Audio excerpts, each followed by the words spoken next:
You're listening to the Good Old Boys Fantasy Football Podcast. Now here's your hosts, Kevin, Derek, and Alex. Alrighty, welcome in, ladies and gentlemen, to another episode of the Good Old Boys Fantasy Football Podcast. I am Derek, and joined as always by your co-host, Kevin. Kevin, how are we doing tonight? I'm doing good, man. Doing really good. So it's Tuesday, as always, but get to be here with you. We've gotten a little bit more traction on the free agent market, not a ton, but a little bit, and the draft is ever approaching. So, I'm looking forward to it. All right, yeah, should be a good one, and it'll be a lot of fun, right? It always is. It'll be interesting too to see kind of how things play out, right? It's been a little bit quiet on the kind of the draft front. We're kind of in that kind of lull before where free agency kind of peters out and the draft starts really sneaking up there, and we really start seeing the smoke screens and the the gamesmanship start being played by some of these organizations. Yes. And some of these players as they get prepped for the draft, and still some pro days to come, and so a lot more information to still come out on the draft and the draft process. But speaking of the draft, we did see a trade go down earlier today that involved some draft picks, right? And the Broncos and Dolphins making a move that brings Jalen Waddle to Denver and sends a first round and over to Miami, as well as some other draft picks getting swapped around in there. But thoughts on this one and any other news notes that you want to hit up here? So we were talking about this pre-show a little bit, right? And I think on the surface level, as a fan, I was looking at it and going, like, is this really what I want it to be? And the more I look at it, the more I really feel like I'm okay with this. I think that the Broncos are trying to look longer term, not knowing if Sutton's going to be around. He'll obviously be here this season, but I think that there's an opportunity for the Broncos to maybe move on from Courtland Sutton after this season. And if they do that, Jalen Waddle kind of falls right into place there. So you get a season with both of them, see how it plays out. And if you need to move on from one, you probably move on from Courtland Sutton. So I think I'm going to let this one play out. Like, we needed some help at receiver. We had a big issue with drops last year in Denver. Jalen Waddle's pretty stinking sure-handed. He's good run after the catch guy. He can eat up a lot of targets, right? In his route running, he's a very good route runner. I think that's part of the reason Sean Payton likes him so much. And it allows for a Pat Bryant to have another year of development before the Broncos really need his full ascension into, is he going to be a pro player or not? Yeah, it'll be very interesting to see how that one plays out. Right, and it is one of those that again, when I first saw that trade come through, kind of had that initial just oof kind of moment, right? Like, it certainly didn't blow my hair back as a fan, right? It was one of those that kind of like, feels like we gave up being the Broncos, right? Gave up a fair bit to go out and get Jalen Waddle, who's certainly had a lot of kind of up and down seasons throughout, right? And for a team that seemingly, right, the knock on the Broncos the last few years is they need that wide receiver one to be that, take that next step forward. They need a true wide receiver one. Jalen Waddle really hasn't established himself as that in his career, but we'll see how this kind of looks and works and how he adapts to the new system. Real quick, to his credits, Jalen Waddle's rookie season, he did look like a one. Yeah. After his rookie year, they brought in Tyreek. And True. when you bring in a player like Tyreek Hill, that changes everything. Mm-hmm. But he never complained, right? He was never in the press for whining and griping and moaning. So you get the feel he's a good locker room guy. He was a high character guy coming out of Alabama. And so to that point, yes, but I would argue that the offense in Miami was geared so much to Tyreek Hill that Jalen Waddle's great rookie season gets forgotten. Yeah, and it was interesting too, though, how they utilized him in that rookie year, right? Like it was a lot of uh, quick slants type of thing, right? Like it was a lot of hit him close to the line of scrimmage and see what can happen, right? Whereas the last couple of seasons, he's been more of a downfield type of threat. Whereas that rookie season was very much a volume close to the line of scrimmage, right? Had 104 receptions, barely broke 1,000 yards, right? And averaged under 10 yards a reception. Whereas since then has been closer to 13, 14 yards a reception. So it'll be interesting to see too how the Broncos utilize him, right? And how that kind of comes to pass here.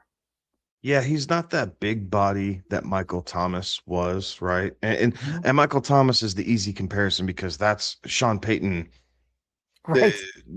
right? The Michael Thomas Sean Payton connection, right? Obviously, Drew Brees was a quarterback, but how they utilize Michael Thomas with the constant, 100+ receptions and 1,300+ yards and everything else. And I'm not saying that Jalen Waddle is that. Michael Thomas was a bit bigger. Right. However, I do think that his route running is comparable to what Michael Thomas could do route running wise. I don't know if he's able to take, the 170 targets or whatever Michael Thomas had his peak season. I'm not saying that we're going to necessarily see all of those, but for a team that battled drops, particularly from Troy Franklin, Jalen Waddle's an absolute upgrade. And so now you can line up, and on the outside, if you're in 2 wide receiver sets, it's Sutton and Waddle. If you're in 3 wide receiver sets, then you get to mix and match, right? Is it more short yardage that you're going after? So then you can put a Pat Bryant in. Is it intermediate? Well, intermediate to long is Troy Franklin, more so than Pat Bryant at this point. And then if you're looking for just speed, then you take Sutton out, even though Sutton's a pretty decent deep ball catcher, but then you're swapping it out and you're putting Mims back in there and really putting pressure on the defense with Waddle and Mims. And Evan Ingram, for all of his lackluster production, right? The Broncos thought we were really getting somebody. Evan Ingram's coming back, and he's not a slow tight end. He's not blazing fast, but he can put pressure on the secondary and is faster than many of the linebackers that he's going to go up against. So I'll let you finish your thought. I'm sorry I kind of railroaded that, but I do just think that the more I think about this, I think there's much more upside in basically giving up a first and a third. You moved up in the 4th round, so okay, great. But basically giving up a first and a third for an immediate starter, and there's 0 development needed. You know exactly what this guy is. Fair enough. Yeah, and from that aspect, it makes sense. And Pat Surtain and Jalen Waddle reunite here in Denver, right? Those two were back at Alabama together. So, kind of some funness there. Some other kind of that news. win now mode. Right. Like the Broncos went from, okay, we're developing, to last year thinking maybe they were a year early. We talked about that, really thinking that this 2026 season was going to be when everything truly kind of came together. And if that's what the coaching staff and the ownership thinks as well, then yeah, push your chips in, because we didn't give anything up past this year, right? All the draft picks are 2026 picks. Okay, fine. You're plugging and playing. You didn't do a lot in free agency. Maybe it's because you thought you had an in this area, and you're going to give it one really, really good shot here in 26, maybe in 27. And then it's going to get interesting because you're going to have to pay your quarterback. Right. Yeah. Yeah, it'll be interesting to see how that one plays out. Miami, seemingly just keep selling off any assets that they have and any players. Gutted. Yeah. Gutted. I mean, this wide receiver room now features Tutu Atwell, Jalen Tolbert, Terrence Marshall Jr., Malik Washington, Taj Washington, Theo Weiss Jr., and AJ Henning. Yeah, the only that's a bunch of guys that have been far more support players, and now you're going to see somebody have to step up to try and be wide receiver one with Malik Willis potentially throwing the ball at him. So it'll be interesting to see how what Miami's football team looks like here this season. Yeah, if you're Devon Achane, are you just saying, "Get me out of here now"? Yes, Like, I'm sure. all my support is gone, and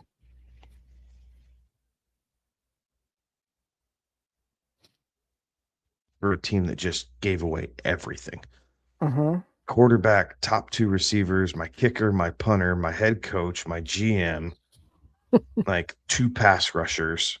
Like, what are you supposed to do? Right. Just at this point, if you're that Dolphins locker room, it's got to be okay. Who's next?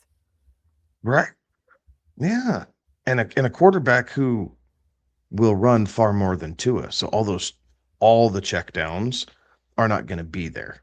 Some will still be there, but you are going to lose some passing work as Devon Achane because Malik Willis is going to take it and run. He's not just going to flip it over to you. Right. So yeah, it'll be interesting to see how that continues to play out on this one. There's some other kind of news out there. The Eagles signed Hollywood Brown. The Texans reportedly brought in Wyatt Teller on the offensive line. So the Texans making some moves to try and help that out on that front. Goddard re-signed with the Eagles. Yep, got it re-signed with the Eagles.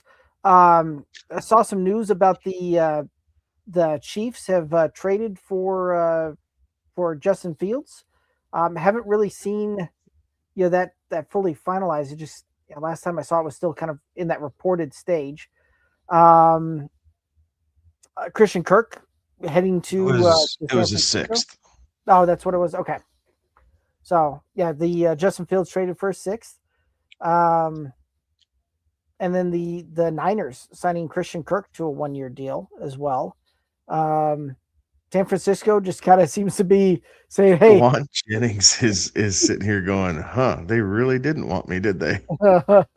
Well, with the Christian Kirk deal, it's a 1-year, $6 million, and I believe that Juwan Jennings camp was looking for a little bit more than that. So, oh yeah, they were wanting 20 to 25.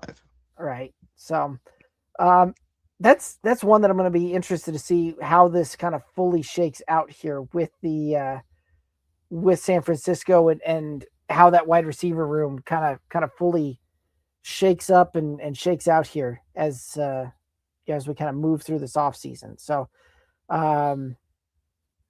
yeah. Justin Fields thing is slightly interesting only Right. because we really haven't gotten a timetable for Mahomes' return. Right. His injury was late enough in the season. I don't know that it would surprise anyone if he missed the first 3 or 4 games. Right. Right. And I don't know that it's starting on the PUP list. That way he can practice. Like, again, they do weird things with some of these injury reports and designations. But I mean, I don't know if anybody's going to be able to get something out of Justin Fields for a quarter of a season.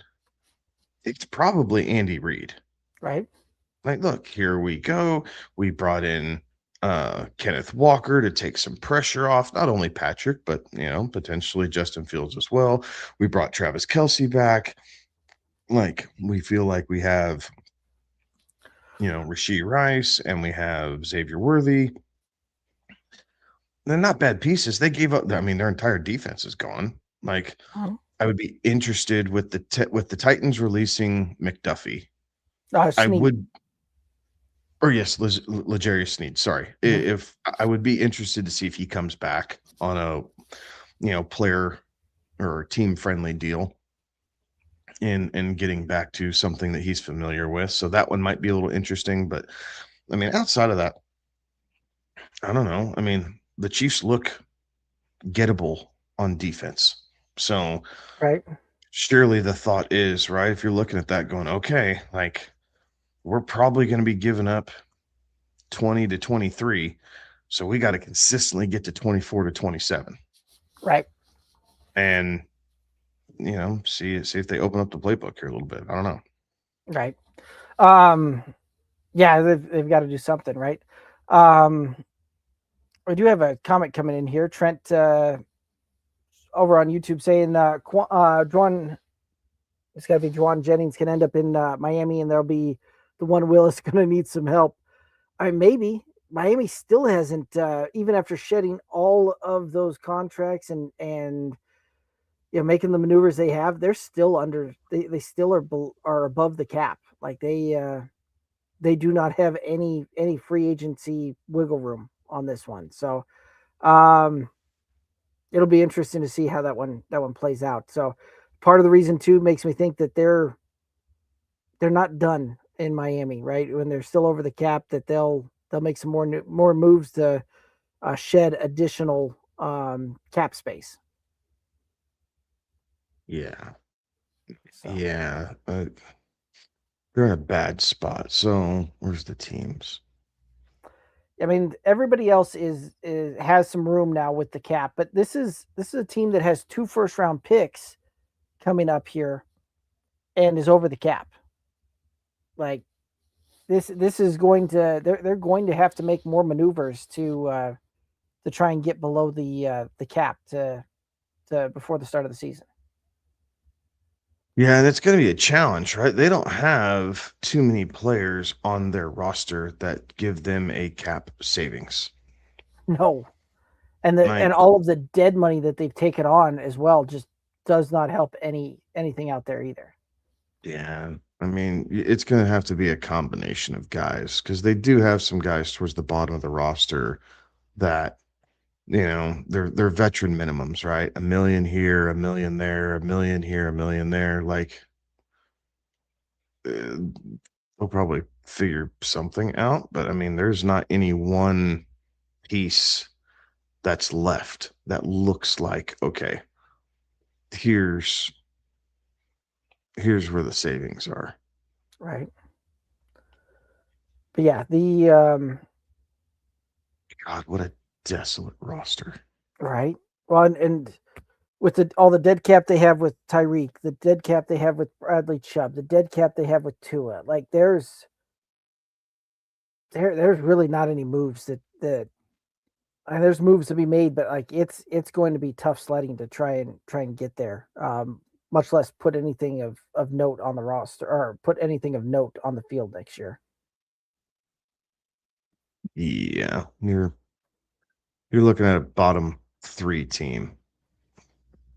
Yeah. This is a team that I think is, unless they drastically outperform, very well could be in line for the number 1 pick next year. So, Animal over on YouTube is saying that I know nothing of sports, but I'm here though. Appreciate you tuning in. And Jamie saying, "What's up, boys?" Not much, Jamie. You know how it is. It's Tuesday. We're talking a little bit of the foosball there.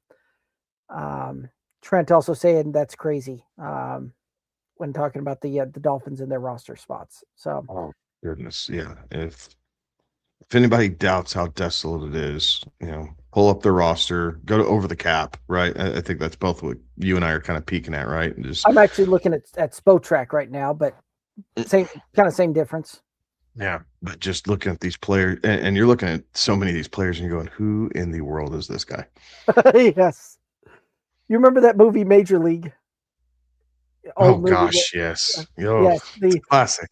Who are these guys? Right. So, yeah, that's kind of what this roster is here at the moment. So yeah, so it'll be interesting to see for sure. So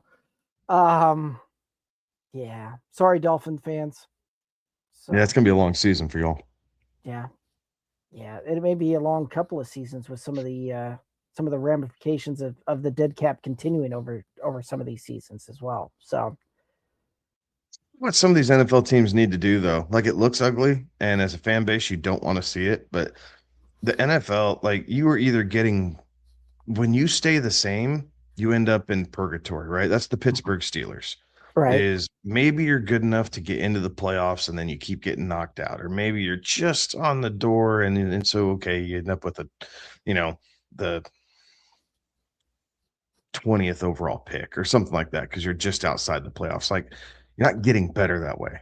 Like No. you're getting better either via free agency because you're in a win now window, And you've or got you're getting the cap yeah, space to make moves. yeah, or you get better during the draft. And if you're just sitting there in purgatory, sometimes as ugly as this is, right? You're trying to rip a band-aid off. Let's be bad for a year. We know we're going to be bad, but let's get all this behind us. And then we're going to have so much cap space and so much cap space here in a couple years that, the Dolphins are going to be able to kind of pick whoever they want. If they can draft a young quarterback, go from there. Yeah. What I feel like we kind of saw this play out already. Oh yeah. Right. Like So next year, or sorry, go ahead. I was going to say, and we saw this play out from the Dolphins not that long ago, right? Where they were sitting there, they made all of these moves, all of these trades, did all of these things to bring all of these guys in and kind of just, effectively wipe their hands of the experiment this year, right? Like you think about it, not that long ago, they were sitting with the number 3 overall pick. They made that trade to San Francisco.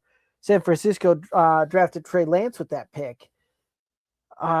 Miami then utilized all of these other draft picks that they got out of that to effectively go out and get Jalen Waddle, to make moves to bring Tyreek in, to make moves to bring Bradley Chubb in, to bring Tua in, to all of these things, and effectively none of those guys on that as part of that deal are still with the with any of the organizations that took place in that. Yeah. And that's what happens when you gamble and you lose, right? People unfortunately lose their jobs. But I mean, so 2027, as things currently stand, the Dolphins are going to have $114 million in active cap spending space, right around there. And we'll see how that goes. Going 2 years ahead to 2028, the numbers play around slightly different. But with I'm not going to touch 28. Never mind. I'm looking at this and I don't know that I could split the difference and explain it to anybody. Yeah, fair enough. But their cap space, $247 million in cap space for the 28 season. Right. So, yeah, the burn it down to try and rebuild it is apparently on. So, and if it works, maybe you see more teams do it. If it doesn't work, you're going to see everybody look at them and go, "You guys are idiots." Yeah. But the definition of insanity is doing the same thing over and over again and expecting a different result. So the Dolphins have a firm argument, at least, of look, like we are going to try something different because we had tried this other route and it just wasn't happening, whether it was the coaching staff, whether it was the personnel, whatever. Like we had to burn it down because we just weren't getting better fast enough. Right. So, yeah, agreed. The actually, this is kind of a decent segue. Trent saying that Brady's showing them the blueprint with the Raiders. Potentially, right? And kind of talking on some Raiders news, right? It was interesting to see Max Crosby going on, and I forget what show he was on or what podcast he was on, but he was on he was revealing his side of how things went down with Baltimore this offseason, and it was kind of interesting to hear his takes on that, where the Baltimore didn't even fly him into Baltimore. They flew him into DC, made him drive down to it. He was in the facility and spent all the time with the doctors and doing the imaging and all of that stuff, and didn't even meet with the or according to him, didn't meet with the coach or the GM until 5+ hours into being in the facility. And he was yes, sounded like he thought there was a very kind sketchy vibe going on when he met with them as well. So, um, yeah, very just kind of interesting how that came to be. But looks like he's gonna be with the Raiders again, and sounds like he's ready to rock and roll in Las Vegas this year. Amazing how once you realize the grass ain't always greener, you're like, oh yeah, this ain't too bad. Right, right, or yeah, just one of those that people don't necessarily remember what you say or anything like that, but they'll certainly remember how you make them feel. And doesn't sound like he walked out of that building with very warm and fuzzy feelings. So, alrighty, we're gonna get to a mock draft on a way too early. Any news, notes, anything else that you want to hit up here before we dive into the mock? No, I think we hit the bulk of it. Okay. And before we get to the mock, I do have a guess the player, right? We didn't get one last week, but I do have a guess the player. Let's go ahead and hit that one up first, then we'll hit up the mock here. Alrighty. So clue 1. This wide receiver finished inside the top 24, but outside of the top 10 in half-point PPR scoring.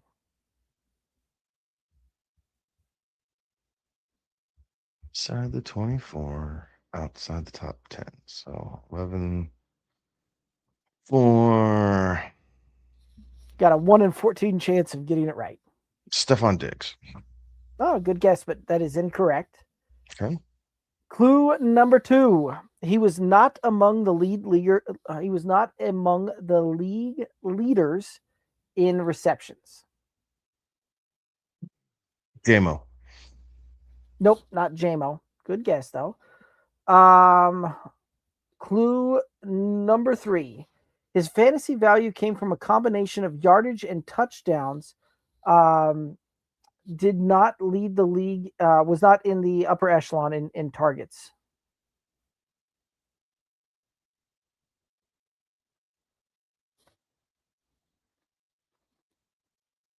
Hmm.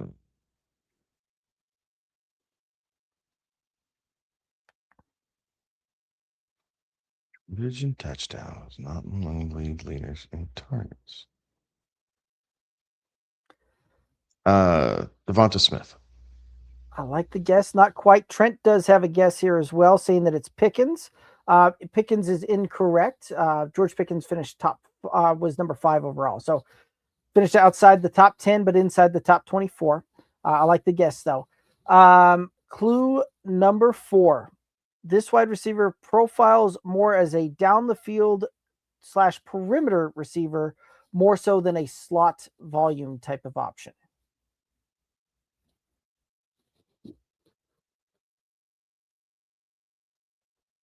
Nico. Oh, I like the guess, but no, Nico's incorrect. Nico also finished wide receiver 9, so doesn't fit that first. Oh, I didn't realize he finished that high. For some reason, I thought he was sitting at 12. Yep, Okay. nope. He managed to sneak inside the top 10. Okay. This player finished with his season overall finish due to several kind of boom weeks that carried the overall finish rather than season long consistency. Thanks, down the Oh, was it Washington from Jacksonville? Oh, I like that one, but Washington is not the answer. Um, that was clue 5, and out of clues, is there any final guess?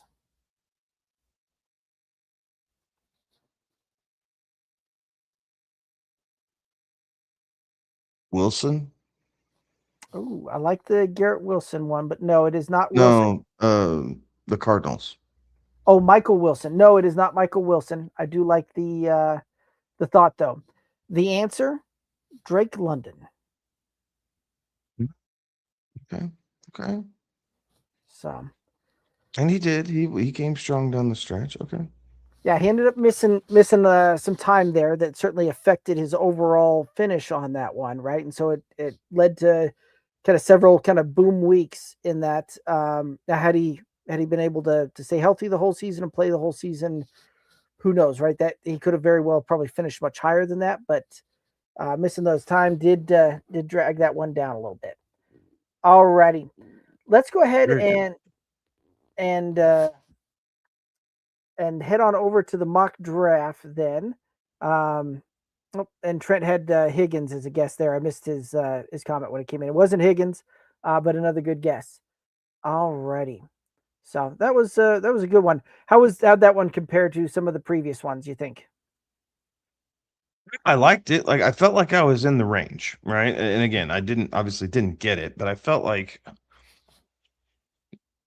it helps having a list of teams in front of me too, and not just trying to like think about it off the top of my head. But again, some of that's crazy. Like in the fact of you're trying to remember so much about the 25 season while you're preparing for the 26 season. Right. It just it is what it is. The receivers are harder, like they just are, and probably sure to the sheer number of Mhm. receivers that you're trying to process. Right. And how But many guys just kind of sneak in there based on 1 or 2 weeks, and yeah, how in that position, especially how 1 or 2 weeks can drastically change a season performance. So, absolutely. alrighty. Well, let's go ahead and head on over here to a mock draft, right? And what we'll do is it's gonna be a mock draft, right? 1 QB, 2 running backs, 2 wide receivers, 1 tight end, 1 flex, and I believe I set it up for 5 bench players on this one. We'll run through it, kind of your typical snake draft on this one. I'm drafting out of the 3 spot. You're drafting out of the 11 spot on this one. We got the AI kind of going in here, and kind of that whole purpose of looking at that way too early side of things to see, what what the computer is kind of thinking here, and how some of this stuff will change drastically between now and August, when it's time to draft. Anything else you want to add to that before I hit the start button? No, I don't think so. Pretty All right. straightforward. All righty. We'll go ahead and get her going then.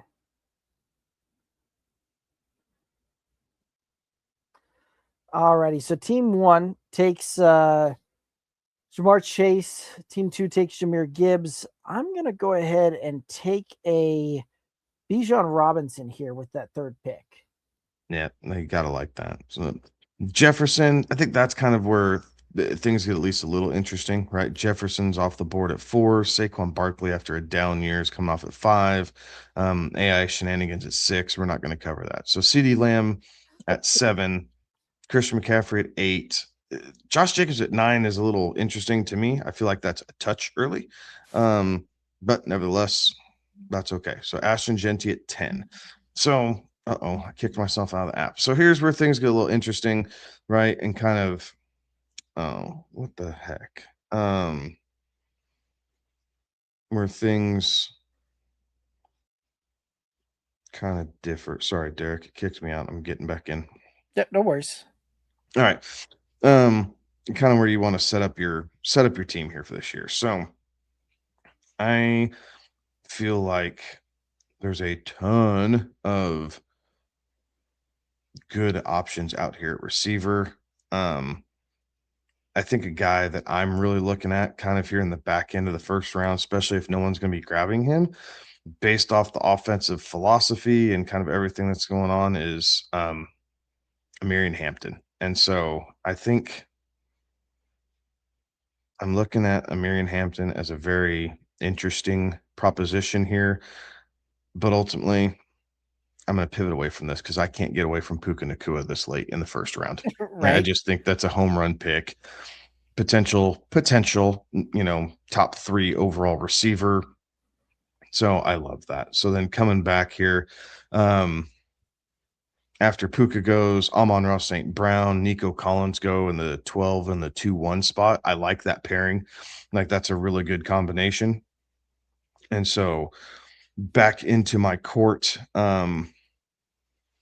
and I think this is where I'm going to take that workhorse mentality and I'm going to grab Amarian Hampton over a Kyron Williams, Chase Brown, even James Cook. Like I like James Cook here, but with Hampton on the board, I'm going Hampton here. Yeah, that Jonathan Taylor being there and not getting his shot kind of surprised me a little bit. But I can certainly see that one. Coming back to me, right, and on the board, right, really would like the fact that Drake London's fallen to me in the second. I don't know that I want to go first round, second round with two Atlanta players with some question marks at the quarterback position. Another offensive philosophy change there. So as much as I would like to go that one from a talent and a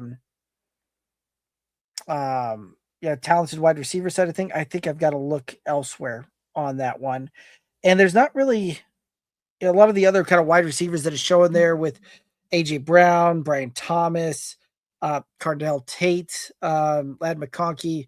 None of those things really kind of blow it. Or, Michael Wilson. None of those guys really blow my hair back.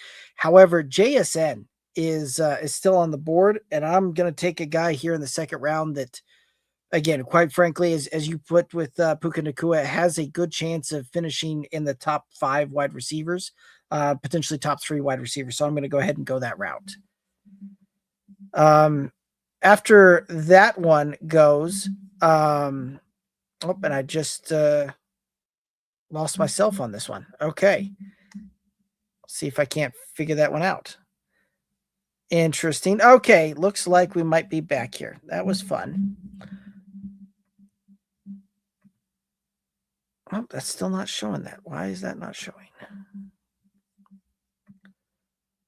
All righty. Well, technical difficulties, right? Gotta love it. Gotta love the technology. All righty. There we go. It's back. Okay. Sorry about that. So after that, Drake London goes, AJ Brown goes, James Cook goes, Cardell Tate goes. That puts me back on the clock. Was really kind of hoping that James Cook fell to me in the third. That would have been a very nice little kind of thought there. Looking at it, I'm not necessarily in love with a lot of the other kind of running backs that I'm seeing there. So we'll kind of punt that one down the way a little bit. Looking through this as well, there's some interesting wide receiver kind of options out there. But a guy that I think will ultimately potentially be a big difference maker at the position again. I'm going to go ahead and take the first tight end off the board here and go with Trey McBride. There you go. Interesting. There we go. It was lagging. All right. After McBride goes Lad McConkey, Brian Thomas, Michael Wilson, Bucky Irving, Brock Bowers is the second tight end off the board. Chase Brown, Jaden Daniels. So you do have the ability to do something very, very interesting here. Uh-oh. What am I not seeing? I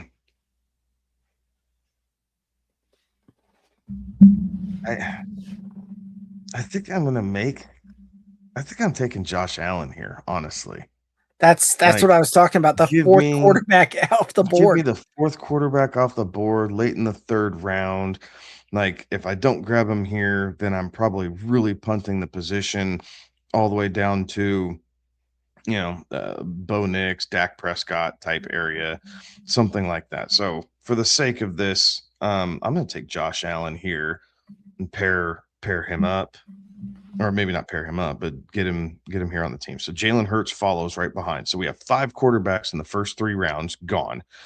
2 tight ends in the first 3 rounds. So T. Higgins goes after Jalen Hurts there in 4-1. So now I'm sitting here and get to make a little decision here on kind of how I see things going here. So Breece Hall is right there. David Montgomery. Kenneth Walker is sitting right here. And maybe Super Bowl MVP. Yeah, maybe I'm just chasing the MVP, but I really think that Kansas City is going to give him an opportunity to be the guy. And they don't have a whole lot behind him. So I'm willing to take a stab on that and pair him up with Hampton and hopefully have 2 workhorse running backs to kind of anchor that position for me. And then I can worry about receiver here for the next few rounds. Yeah, no, I like it. After Kenneth Walker, Tyson, Montgomery, Burrow, Parasol, Juwan Johnson, Marvin Harrison, Garrett Wilson. What I want to know is what am I missing with the Juwan Johnson as the third tight end off the board and with a 4th round pick? That is Yeah, I think it's the same thing as the Michael Penix in the first round. I think the computer ADP is fooling the AI. fair enough. Now I'm sitting here with the 410 and looking at this going, man, there's a lot of, really what seems like a lot of just really kind of overlooked value by some of the AI going here. And Brees Hall sitting here at the top of the top of the chain there. I don't know how I can not draft that one. Especially as my running back too. Potential to be an RB1 on that, but worst case scenario, I'm getting an RB2 that finishes RB2. After Hall, then Boston, Warren, Corum, Coleman goes.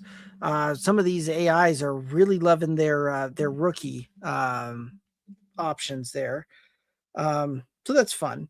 And looking at that puts me back on the clock. So far, the team is Bijan, Robinson, Jackson Smith-Njigba, Trey McBride, Brees Hall, and looking here as well, going into with my 5th round pick. There's several kind of options out there, and there's a few that I really kind of like. There's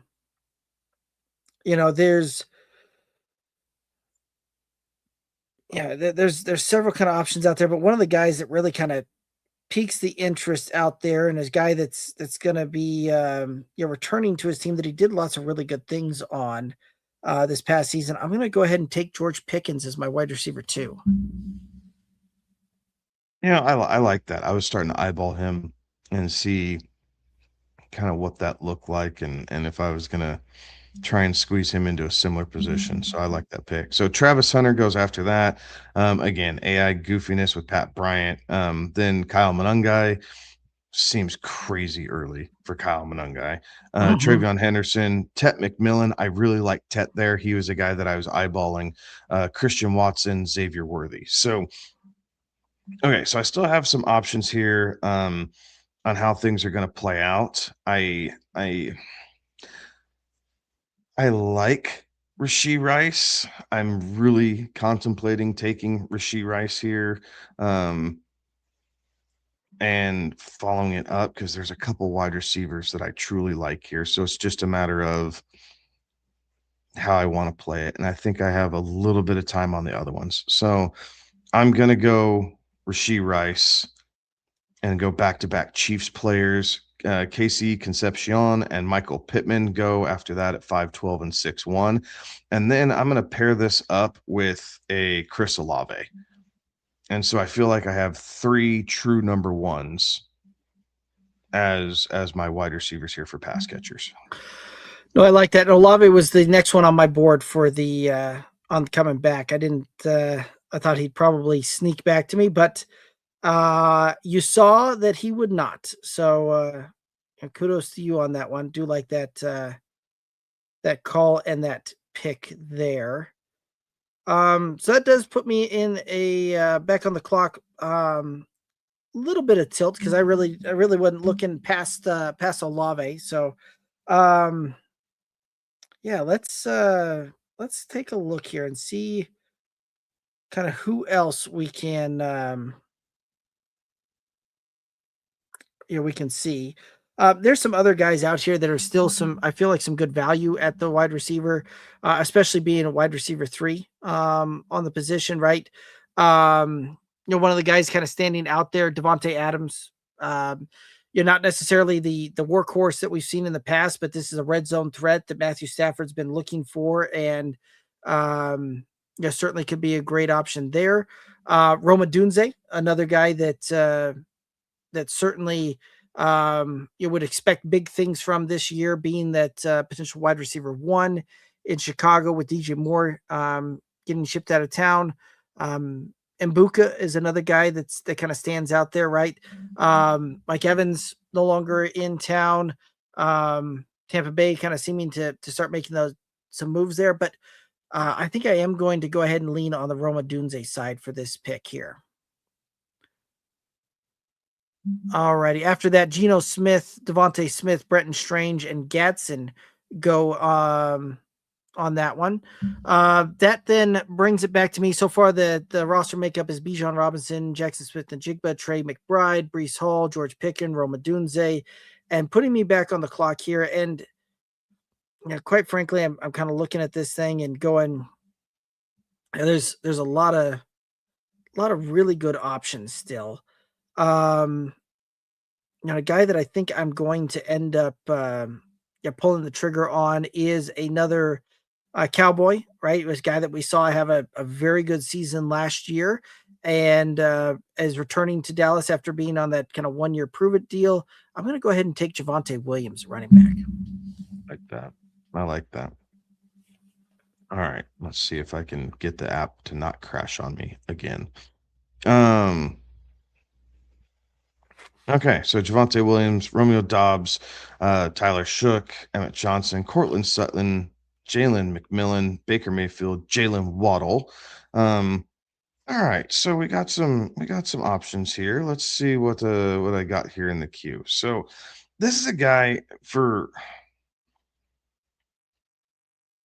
purposes. I mean, I feel like there's a lot of opportunity here. Don't necessarily love the offense, but I love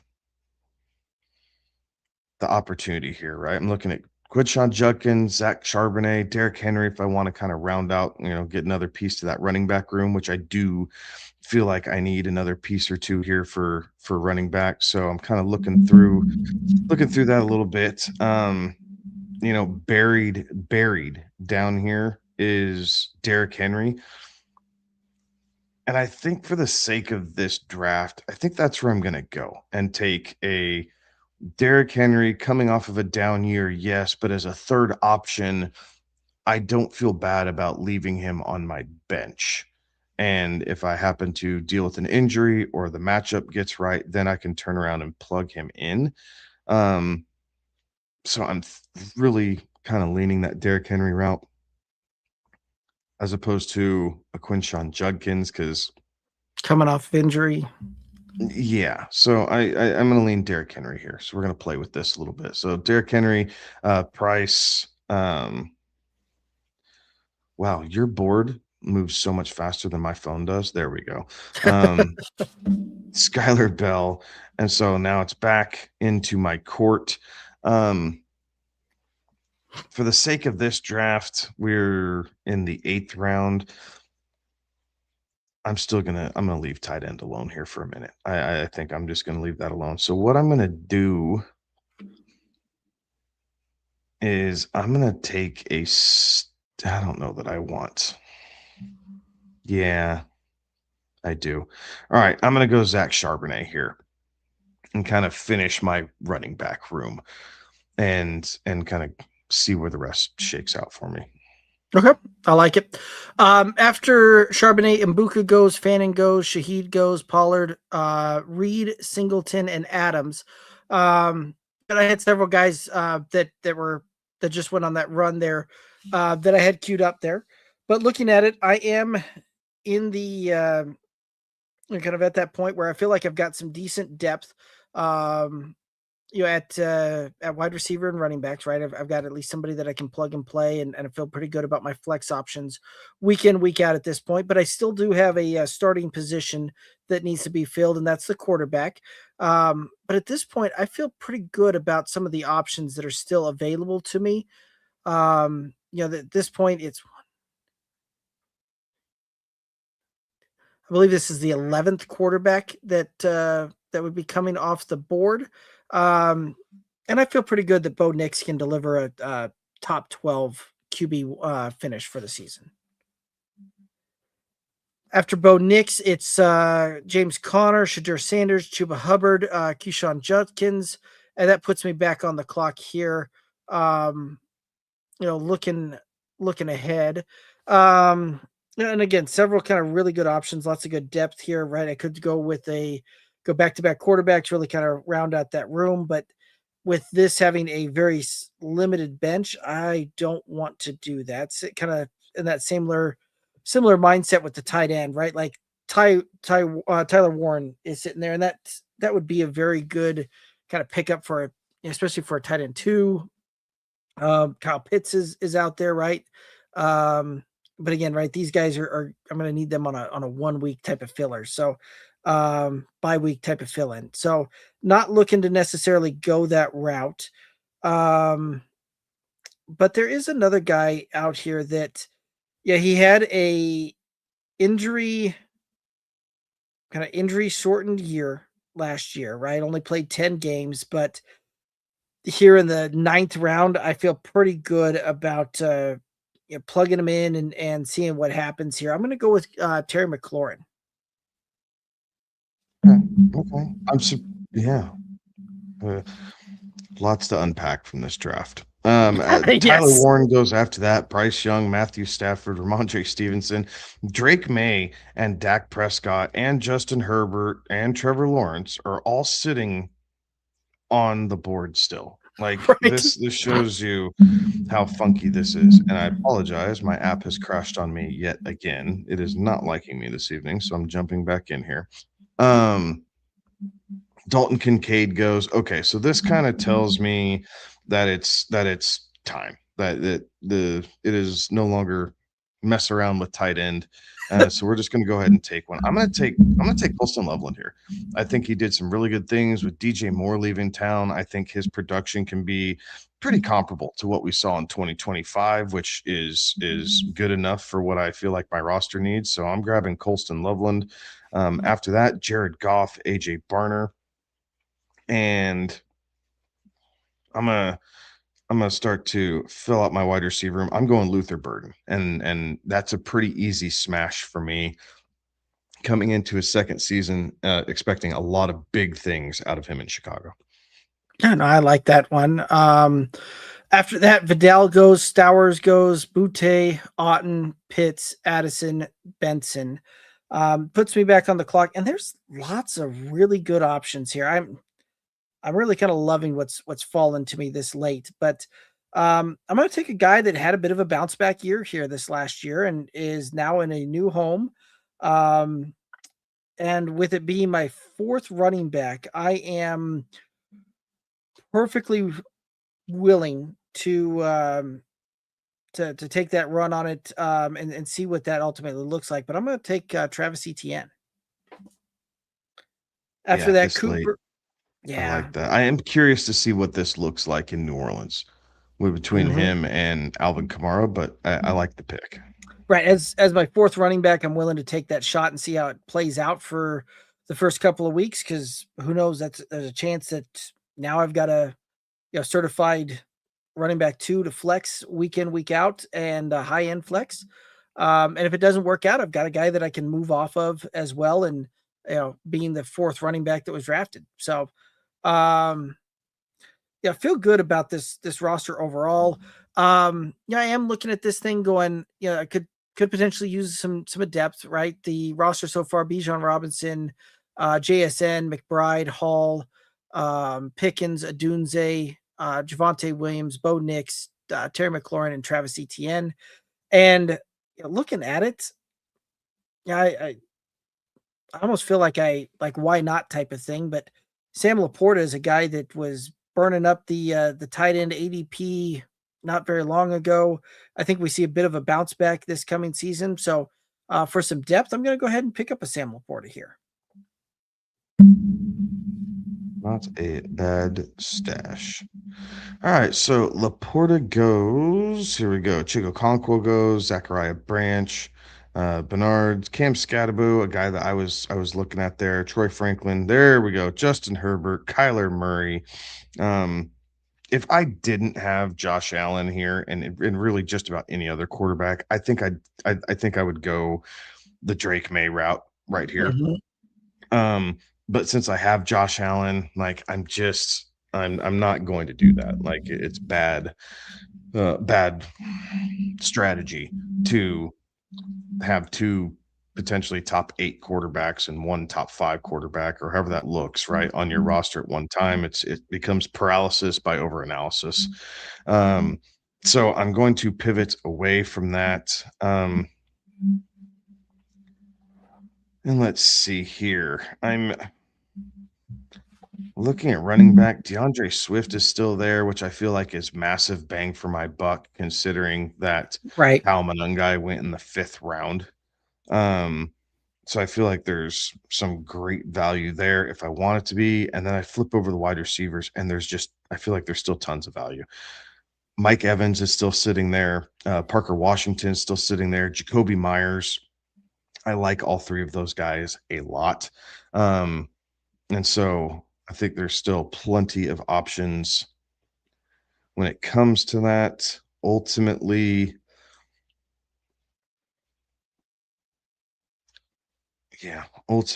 I think I am going to go with DeAndre Swift. I think is ultimately what I'm going to do here, just because I think that Chicago offense has the best opportunity for points. After him, Caleb Johnson and Damon Caliborn. I was a little surprised you didn't take the stack with Allen and a wide receiver still out there. Oh, good Lord. And I could, just to round this out, right? Like, it's not anything necessarily. You could DJ Moore, see how he likes his new toy. I just think historically, it worked for Diggs. What the hell? You talked me into it. I think I was going to lean Mike Evans, but you talked me into DJ Moore here. Yeah, no worries. That was one that I was looking at. That I'm like, that might just be a fun one to go with. Allen goes, then Brazil goes, Johnson, Dak Prescott, Alec Pierce, Dalton Schultz, Brock Purdy go. Puts me back on the clock here, and this is one of those that I've been kind of eyeballing this one, and I feel like I almost kind of guess just got to do it, right? With the you talked about earlier having the Josh Allen, not going with another quarterback of potentially high caliber, right? Bo Nix is I feel like a very solid, kind of back end QB1 this season. But I feel like the ceiling can potentially be a little bit capped there. Around maybe QB 7-8 on that one. But the fact that the fact that kind of the runner, MVP runner up is still sitting out there, I'm going to give it a shot, and I'm going to go ahead and take a Drake May here with my last pick. I like that. And after that, Wan'Dale Robinson and Daniel Jones go to finish it out. So, my roster is Bijan, JSN, McBride, Brees Hall, Pickens, Adunze, Javonte Williams, Bo Nix, Terry McLaurin, Travis Etienne, although apparently it's pronounced Achan, and Sam Laporta and Drake May. I'm feeling pretty confident about this roster, not going to lie. Yeah, no, absolutely. My roster is looking Josh Allen, Marion Hampton, Kenneth Walker, Puka Nacua, Rishi Rice, Colston Loveland, Chris Olave, Derrick Henry, Zach Charbonnet, Luther Burden, DeAndre Swift, and DJ Moore. I think we outsmarted the AIs on this one, Derek. Yeah, it's one of those things. This is not going to look like this the closer we get to the regular season, but for the sake of entertainment and being able to at least talk through it and kind of some of the process, it worked for this evening. But I think you and I are odds-on favorites to meet in the championship game of this league and of AIs that we met. Right. Like I'm looking at some of these things, and some of them got off to a pretty good start, and then just seems like the wheels fell off. At several points in the draft for some of these teams, but I do like Jack's comment here that Team 6 is cooked. Yeah, I would agree with that. Right, Team 6 has the roster of Penix, Lemon, Wilson, Johnson, Manungai, Flowers, Johnson, Reed, Stafford, Pitts, Bernard, and Pierce.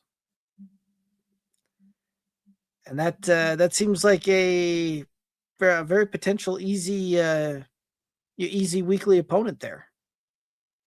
Yeah, you take the wins however you can get them. Exactly.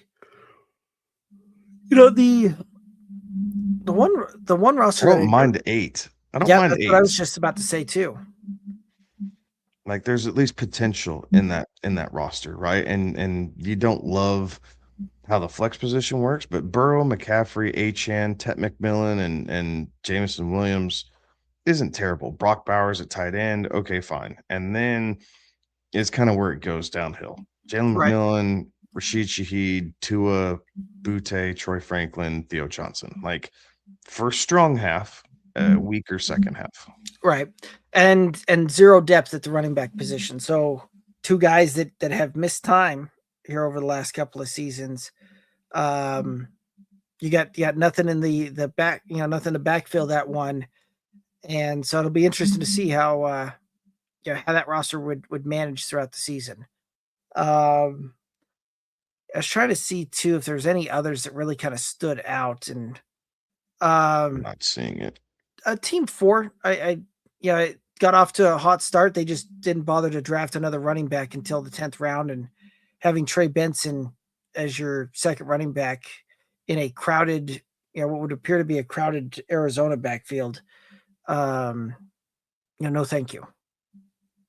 Yeah, you would have liked for them to do something different in the 5th, right? So instead of Travis Hunter, if they grabbed Travion Henderson, you probably feel pretty, at least good that this roster is going to compete.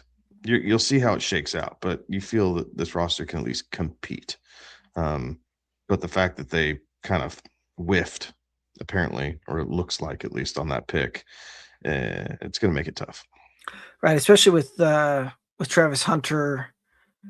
Right, I haven't seen the kind of the time frame on when that'll come back yet, and it seems like they're going to have him playing more in the defensive side than on the. So yeah, I would agree that that's probably whifferistic there. All righty. Well, any other thoughts on this mock? No, like you said at the beginning, kind of a way too early mock, but that's okay. It's always a fun exercise to go through, but it's something fun to do here in the middle of March. Right. And we'll start getting into the actual, our first round mocks and what that looks like as we start getting ready to lead up here and get ready to rock and roll here on draft night. Hope everybody will join us on draft night as well as we go live for the first round with the, our reactions and some analysis on those, and should be a lot of fun on that one as well. But I believe that's going to take us down here to the end of it. Any final thoughts out there for the viewers and listeners? Thanks for tuning in. Here in kind of the grinded out days, but again, finishing up some pro days. The draft is coming quickly, so we will be able to get into some player breakdowns, see how some of that looks. But overall, it's fun, right? We get to kind of pontificate on what the season's actually going to look like for us. Right. We'll start breaking out the crystal ball here very soon. So, all righty. But that's going to do it for us tonight. Do appreciate everybody tuning in, chiming in. You can find us on all those socials, Twitter, Instagram, Facebook, TikTok, all the places at Good Old Boys FF. Be sure to hit that like button and subscribe button to wherever you're consuming this content out. Certainly helps out. But that's going to do it for us tonight. He's Kevin. I'm Derek. Have a good one. Be safe. Toodaloos.